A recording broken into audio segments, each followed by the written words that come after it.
Wheeler returned to Cranley Gardens and found that the drain had been mysteriously cleared of all the pieces that they had laid out. How surprising. And they were already thinking about calling the police, but that aroused their suspicions and, well, I would say it confirmed their suspicions, really. Right. So they went ahead and called the police, like, right away. They did also find more scraps of flesh and 4 bones in a pipe leading from the drain which linked the top flat of the house. The remains were taken to a mortuary where pathologist Professor David Bowen advised police that the remains were in fact human, and that one particular piece of flesh he concluded had been from a human neck, and it bore a ligature mark. Mm-hmm. Police waited for Nilsen at his flat one evening before he came home from work, and when he got there, he was greeted by officers waiting inside of the building. Nilsen was very calm and unfazed by the entire thing and brought the officers upstairs into his flat. As soon as he opened the front door, the officers knew that there were bodies inside because the smell was so foul that it hit them like a wall. No kidding. Nilsen then showed them where he had been keeping plastic bags full of body parts in a locked cabinet in one of his rooms. Yeah, locking a cabinet does not stop smells from coming through. Not really. No, doesn't do that. So that evening, Detective Superintendent Chambers accompanied Peter J. and Professor David Bowen to Nilsen's flat in Cranley Gardens, where the plastic bags were removed from the wardrobe and taken to Hornsey Mortuary. One bag was found to contain 2 mutilated torsos, one of which had been vertically dissected, and a shopping bag containing various internal organs.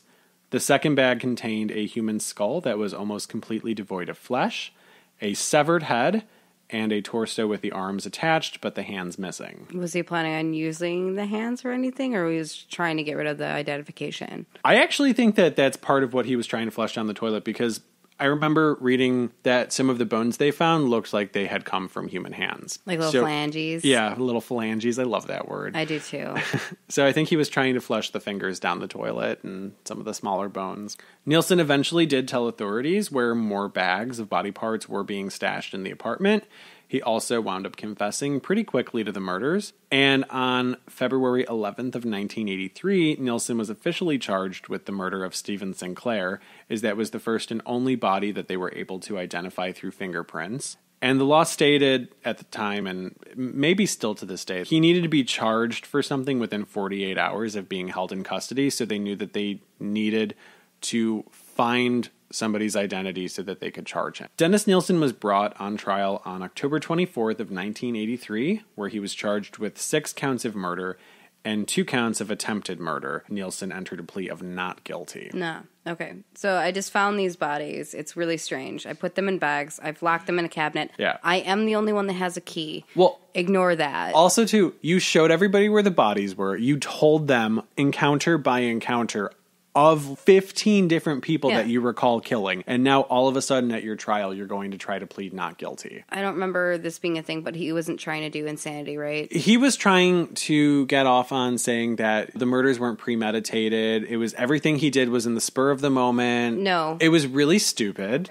So he was trying for second degree. I don't really know what he was trying for, but he was basically trying to get a lesser sentence than what he got, which was never going to happen. Mm-hmm. Especially after he had, like I said, he had confessed and told authorities accounts of him killing 15 different people. Right. But the unfortunate thing is it's very hard to charge somebody with the murder of somebody when A, you don't know that person's identity, and B, you don't have a body. Right. His trial was also very dramatic. It was drawn out for a long time. They had a lot of people that came and spoke for the prosecution, and come to find out that he also had attempted to murder multiple other people who had gotten away aside from that one gentleman that we had discussed earlier. Because clearly he's not great at fighting. I can't believe that all of these people could get away and nobody would ever do anything about it. Nilsen was eventually given a life sentence. Nilsen is known to have killed at least 12 young men and boys between 1978 and 1983, but it is widely believed and accepted that the true number of his victims actually adds up to 15. Dennis Nilsen was still a prisoner when he died at York Hospital of a blood clot on May 12th, 2018. Yeah, I was going to say, it's like this year. Boom, boom, boom, boom, boom. Yeah, just a couple months ago. And blood clot deaths, normally not very nice to your body. They hurt a lot, which thank you, blood clot. No, it's good. Yeah? He's pretty infamous. I remember reading when he died. Man, I am so ready for you to talk to me about something else right now. Did we both do bigger ones? Yeah, but I wasn't aware that this was a thing. I actually ended up talking to Taryn about it because she's close-ish to this particular area. So it is in Kansas. It is something that for people that are really into supernatural, they may recognize the name of it because apparently in the 5th season, the finale where they are Michael and Lucifer, they get into a big bad showdown in this particular place, and it's the finale. So, oh my God, Kathleen is going to be, you said this to me in a text, Kathleen is going to be so excited because she's the biggest Supernatural fan ever. Right, and I remember watching it. I've never really watched it. I don't know anything about Supernatural. It's something that I put on when I'm working on some sculpts and it just auto plays, or if I'm doing something that's like larger scale. When I did that giant troll, yeah, I put this on because I didn't actually have to pay attention to it. it. It's one of those keep you company filler kind of shows. Yeah. I'm not mad at it. I think there's some funny elements to it. It's just not really high on my agenda. Yeah. I've seen a few episodes, but I think I like it for different reasons. Those two gentlemen are very pretty. I don't particularly love this show, but there are a lot of people that do and may recognize this area.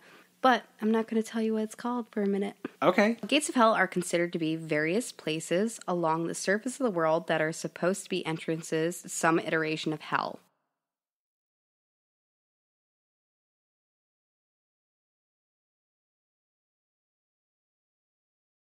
Dating back to Greek and Roman mythology, mortals either were abducted or would accidentally find these entrances, and it was written about in a lot of tales that have continued to shape some of the public focus on Hell's Gates and anything of the like, Hellmouths, etc. I have heard of those. Okay. Odysseus, Hercules, Orpheus, Persephone, and Dante were some of the most famous to access the underworld from what's often pictured as Jaws. Some think that the depiction of a gaping maw forming what is considered to be a hellmouth possibly is described this way to liken the gates to a monster. This is terrifying. I love it. I love it. There are 30 different areas reported as gates of hell all over the world, including an area in Pennsylvania that is rumored to have 7 gates that open to an entrance if passed in the correct order, and another one in India, pretty much the most famous of the gates of hell, as far as I can tell with the research I was doing. But this one, especially in the States, is really famous. Oh. Another is named Stull Cemetery. Stull is located in Douglas County in an unincorporated portion of Kansas. It's a very small town and around 10 minutes away from Topeka and Lawrence. I've seen 15 miles away from Topeka and 10 miles away from Lawrence. Some people say it takes only 15 minutes to get there. I don't live in Kansas. I've been there once. Bear with me. Its zip code reported by some to start with 666 is actually 785. That's like such an easy thing to check up on too, so I love that people tell that story. Exactly. I'm hoping that a lot of this came from the time before the internet, but I also know a lot of people that will argue points with me that you can easily find access to on Google, so who knows. I just thought it was really funny because clearly none of those numbers are the same. None. Not even 1/6.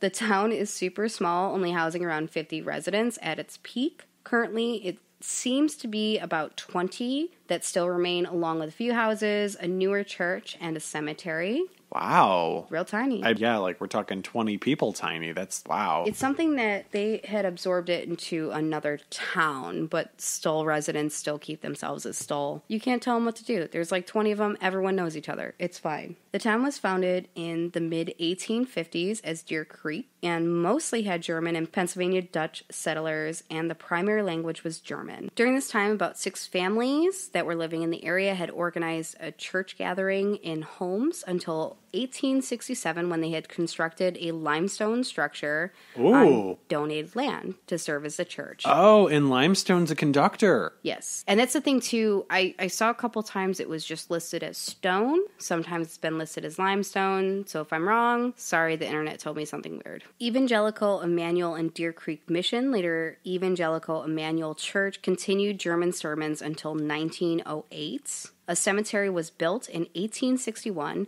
and in 1922, the residents had raised $20,000 to erect a new wooden church across from the old church. The old church was very small, and it seemed like it maybe couldn't fit the amount of people, so they made a better one. In the late 1890s, a telephone switchboard was placed in Deer Creek, followed shortly by a post office on April 27th, 1899. Oh my goodness, they are moving at the speed of light. The first and only postmaster was Sylvester Stull.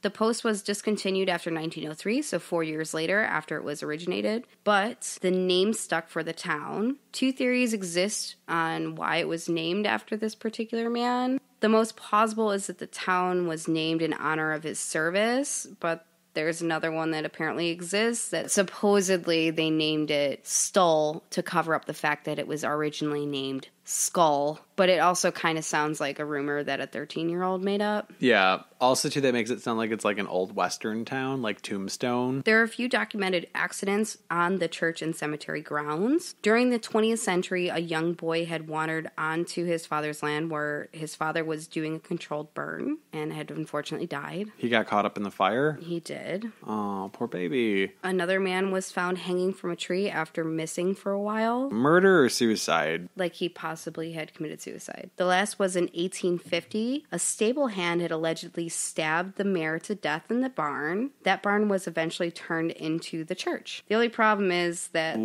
there was no barn. There was no town, there were no stables, and there was never a mare, not to this day, and certainly not at that time. So it's a lie? It's all... I'm 100% sure it's a lie because the town didn't exist until the later portions of the 1850s. So it's become like folklore, like an urban legend? Absolutely. Everyone has that cousin that has had a friend that, of course, has a cousin. A friend of a friend. Yeah, pretty much. That, like, the old urban legends where they know a babysitter that called the police because there was someone in her house, but that wasn't a thing. I had heard from a friend of a friend. Yeah. The rumors seem to have started in November 1974 when the University Daily Kansan published, quote, Legend of Devil Haunts Tiny Town by Jane Penner. The town became a hotspot for paranormal investigations and thrill seekers alike.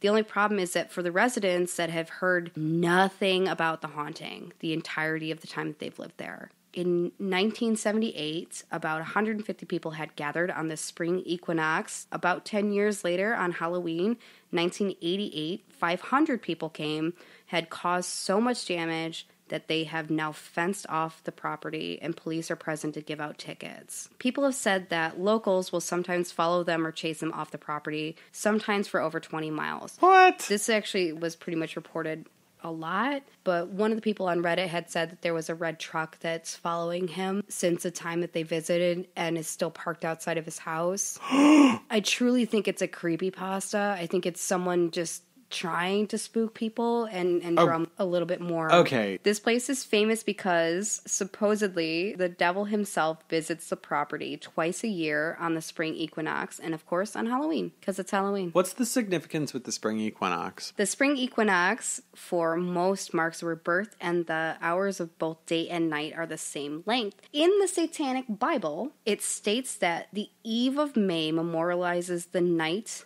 that the demons, specters, and banshees come forth and hold their rituals and revels. Halloween, of course, among other reasons, is widely regarded as the day when the veil between the spirit world and our world is the thinnest. He also usually shows at the witching hour in Western society between 3 and 4 a.m., which is the time widely believed to be the peak of supernatural activity, quote, due to the absence of prayers during these hours. One of the things that I've always heard is that saying that 3 a.m. is the witching hour is a common misconception. 3 a.m. oftentimes a lot of people also call the devil's hour. Yep, which I have in my notes as well. And it's because it's a mockery of the Trinity, and also Jesus Christ was supposed to have been crucified around 3 p.m., and it's an inversion of that. According to the lore, he uses a stairwell in the cellar of the old church to ascend to the mortal realm. Why, you ask? Because he couldn't afford an elevator? You dingus. In accordance to the lore of the area, not specifically in Stull, but the surrounding areas, because the Stull residents say that there's no haunting. It's to visit a grave that holds the child of Satan and his bride. What? Yes, thank you. There is a tree in the middle of the cemetery that has long been torn down. A witch in the area that used to worship on the grounds around this tree with other people. Okay, I'm interested. Had entered into an agreement with the devil where she would bear his son. If you're looking at depictions of witches, the thought process is that